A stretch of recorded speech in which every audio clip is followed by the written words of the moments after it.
Mesdames et messieurs, bonsoir, bienvenue dans votre journal. Les titres de ce 26 avril. Le 1er mai, fête du travail au cœur d'un bras de fer entre la droite et la gauche qui se mobilise autour des syndicats. Nous irons à Soins-en-Sologne dans le Loir-et-Cher rencontrer le seul producteur de muguet de la région centre. Et enfin, J-1 avant le coup d'envoi de la fête foraine demain soir où 320 000 visiteurs sont attendus.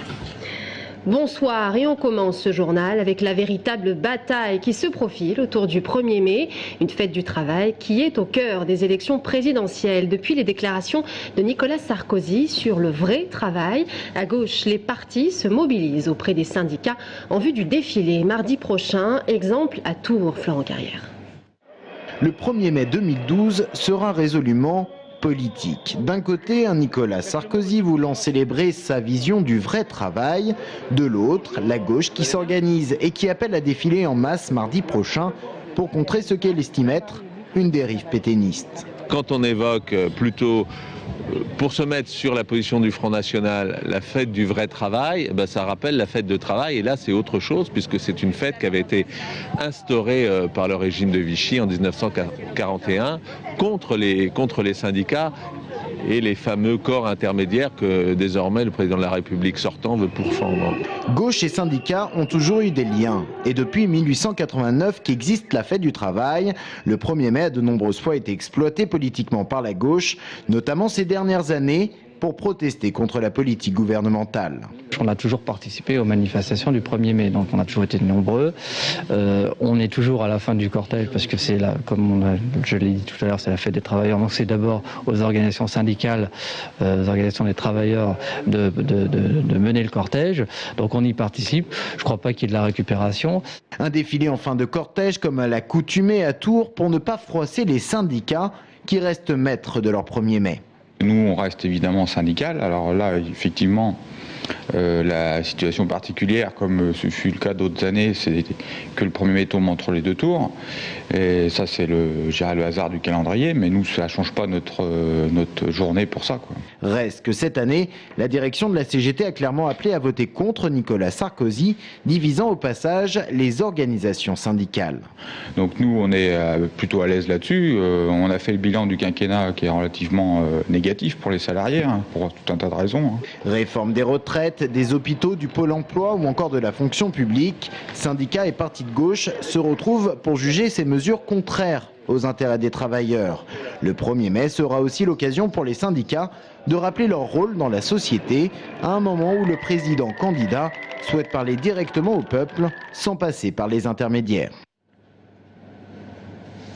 La droitisation de la campagne du président sortant, Nicolas Sarkozy, divise son propre camp. Illustration avec cette déclaration ce matin de Renaud Donadieu de Vabre, paru dans la Nouvelle République, qui déclare « La stratégie choisie par Nicolas Sarkozy va à l'échec. Il faut sortir de la crise par le haut. Aller vers le Front National est suicidaire. Il veut notre peau. » Voilà pour cette déclaration. Le nucléaire, un des thèmes de cette campagne présidentielle. Les antinucléaires ont profité aujourd'hui du 26e anniversaire de la catastrophe de Tchernobyl pour interpeller les candidats à l'élection. Des actions ont eu lieu dans toute la France, notamment à Tours cet après-midi, où une vingtaine de membres du réseau sortirent du nucléaire à déambuler entre la gare et la rue nationale. On écoute un militant. Nous sommes ici 26 avril 2012 pour commémorer le 26e anniversaire de la catastrophe de Tchernobyl et demander aux deux candidats à la présidence de la France l'arrêt au plus vite du nucléaire en France, l'arrêt à terme des 58 réacteurs nucléaires. Pour nous, c'est possible. Le tout est de savoir quand et comment faire, mais pour ça, il faut s'en donner les moyens. Et ce n'est pas le cas actuellement, puisque tous les moyens sont donnés pour l'EPR, les deux EPR en projet et le parc nucléaire actuel, au détriment des énergies alternatives. Propos recueillis par Brian Bock. Direction Soins-en-Sologne à présent, dans le Loir-et-Cher, où se trouve l'unique producteur de muguet en région centre. Une course contre la montre a commencé pour livrer à temps les 130 000 pots de sa production. Agnès Michaud. Jean-Luc Bourdillon est producteur de muguet depuis 1981. Chaque année, fin avril, c'est le branle-bas de combat. 20 personnes sont embauchées pour aider les 5 salariés permanents. Objectif, rempoter si besoin, emballer et livrer les quelques 400 brins de cette fleur à la saisonnalité bien particulière. C'est une plante qui est uniquement vendue le 1er mai, quelques jours avant éventuellement, mais après le 1er mai, ça vaut 0. Mais parfois la nature en décide autrement. Alors que l'an dernier, la floraison est arrivée trop en avance, obligeant les producteurs à placer le muguet dans des pièces réfrigérées, cette année, le soleil n'a pas été au rendez-vous. Et là encore, il faut s'adapter. Là, ça ne dépasse pas 10 degrés. Donc on est obligé de chauffer pour rattraper un peu le temps perdu. Mais ça ne vaut pas le soleil naturel. Donc il y aura un petit peu de vert. Il va falloir que les clients comprennent que la nature est comme ça. Avec 130 000 pots de 3 brins vendus 2 à 3 euros pièce, la société Bourdillon fait près de 70% de son chiffre d'affaires avec la culture du muguet. Elle fournit les jardineries, les fleuristes, un grossiste du marché de Rungis et la grande distribution qui les revendront, eux, de 1,5 fois à 3 fois plus cher. Mais que les clients soient séduits par l'odeur ou le côté porte-bonheur, nul doute que les clochettes, même un peu vertes, trouveront preneur. D'autant que cette année, les brins dureront plus longtemps. Et on en vient à ces images spectaculaires. L'effondrement d'un troglodyte sur la commune de Bourré hier soir, dans le Loir-et-Cher. 20 tonnes de tuffeau ont emporté la toiture d'une maison. Plus de peur que de mal pour le couple qui était présent au moment des faits. Personne n'a été blessé. À Chambray-les-Tours, un incendie a endommagé une partie d'une pizzeria de la zone commerciale, mettant une trentaine d'employés au chômage technique. C'est un incendie dans le bureau la nuit dernière qui aurait propagé des fumées. Il aura fallu une vingtaine de pompiers pour venir à bout du sinistre. Dégradation du marché de l'emploi en région centre, plus 1% au mois de mars d'après les services de l'État et de Pôle emploi, principalement dû au licenciement économique. La catégorie les plus touchées sont les femmes et les seniors. En mars, 100 000 personnes étaient à la recherche d'un emploi dans la région centre. C'est l'événement du week-end, J-1 avant le coup d'envoi de la fête foraine qui aura lieu au parc des expositions de Tours. Dernier réglage pour les 120 forains installés. 320 000 visiteurs sont attendus dès demain. Aujourd'hui, la sécurité des manèges était passée au peigne fin. Mathilde Espinasse. Dans quelques heures, les camions auront quitté les allées et les visiteurs déambuleront entre les manèges de la fête foraine. Tout n'est pas encore prêt, quelques dernières installations restent à faire. Et à la veille de l'ouverture, 2 techniciens de sécurité envoyés par la ville de Tours vérifient le bon fonctionnement des installations. À chaque installation dans les villes différentes, il y a un organisme agréé par l'État qui vient contrôler l'installation électrique, voir si la prise de terre fonctionne bien, si tous les disjoncteurs sont en état, pour l'accueil du public. Près de 320 000 visiteurs sont attendus à cette fête. Alors pour les forains, la sécurité est essentielle. À chaque fois qu'on remonte, il faut remettre tout en ordre. Et puis là, on a passé au contrôle, tout. Alors donc maintenant, tout est aux normes. C'est comme ça, on est tranquille pour nous et puis pour la sécurité des parents et des enfants surtout. Avec 120 installations, la fête foraine de Tours est désormais un rendez-vous incontournable pour les Tourangeaux. Pour les forains, c'est aussi une étape importante dont ils attendent beaucoup. Vu la conjoncture qui est assez compliquée actuellement, Tours reste quand même une ville qui nous permet de travailler. Mais cela dépend aussi de facteurs extérieurs. Tours est normalement une très bonne foire pour les forains, voilà, quand il fait beau. Beau temps ou pas, les manèges tourneront demain dès 18 h et ce jusqu'au 20 mai. On passe au sport à présent avec du football. Demain soir, le Tour FC reçoit Bastia au stade de la Vallée du Cher, le leader de la Ligue 2, pour le compte de la 34e journée de Ligue 2. Antonin Lebris a suivi les joueurs de Peter Zedler pour cette dernière journée avant le match. Après une défaite face à Lens et un match nul la semaine dernière sur la pelouse du Roudourou, les Bleus du TFC devront impérativement changer leur dynamique de jeu s'ils veulent faire le poids face au leader corse. Un défi de taille contre des Bastiais solidement installés en tête du championnat.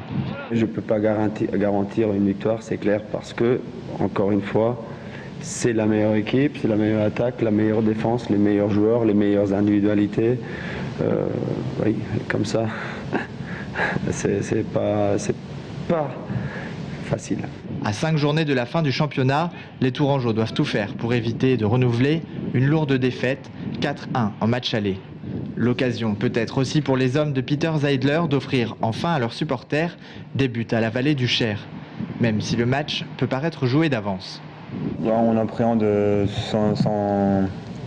sans pression entre guillemets parce qu'on n'a rien à perdre, donc on va faire ce qu'on sait faire, on va essayer de mettre la manière et voilà, on a plus à gagner dans ce match qu'à perdre, donc voilà, faut prendre conscience de ça. Face au Sporting, leader incontesté du championnat et déjà quasiment assuré de la montée en Ligue 1, le TFC, 7e au classement, peut malgré tout continuer d'espérer rejoindre l'élite si les résultats sont au rendez-vous.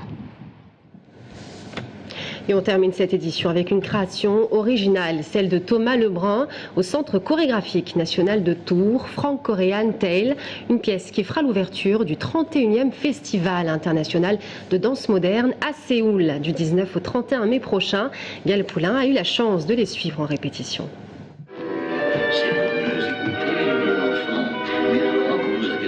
Pour donner naissance à son conte graphique franco-coréen, le chorégraphe Thomas Lebrun a puisé son inspiration dans les écrits de nos enfances. Côté coréen, La vieille femme et le tigre. L'histoire d'une femme qui doit pour rentrer chez elle offrir à chaque montagne un gâteau de riz à un tigre qui finira par la dévorer et se faire passer pour elle devant ses enfants.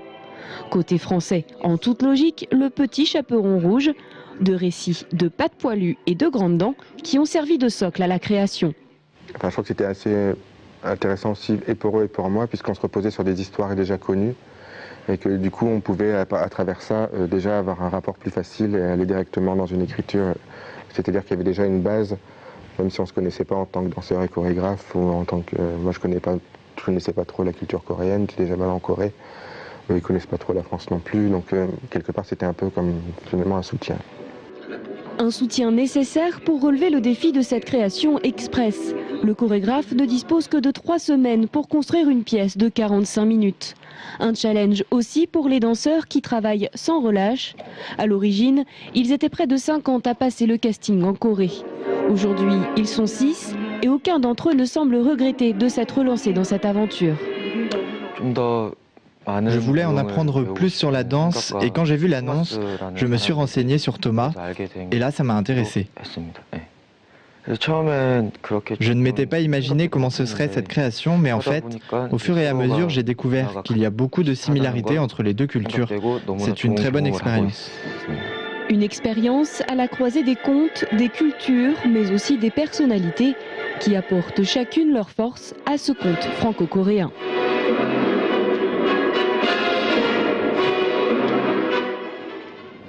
Et ne ratez pas la seule représentation en France qui aura lieu samedi, une répétition publique à 19h avec une entrée gratuite. Voilà, c'est la fin de ce journal. Merci à tous de l'avoir suivi. Dans un instant, Marisol Touraine, présidente du Conseil général d'Indre-et-Loire, sera sur ce plateau. À tout de suite.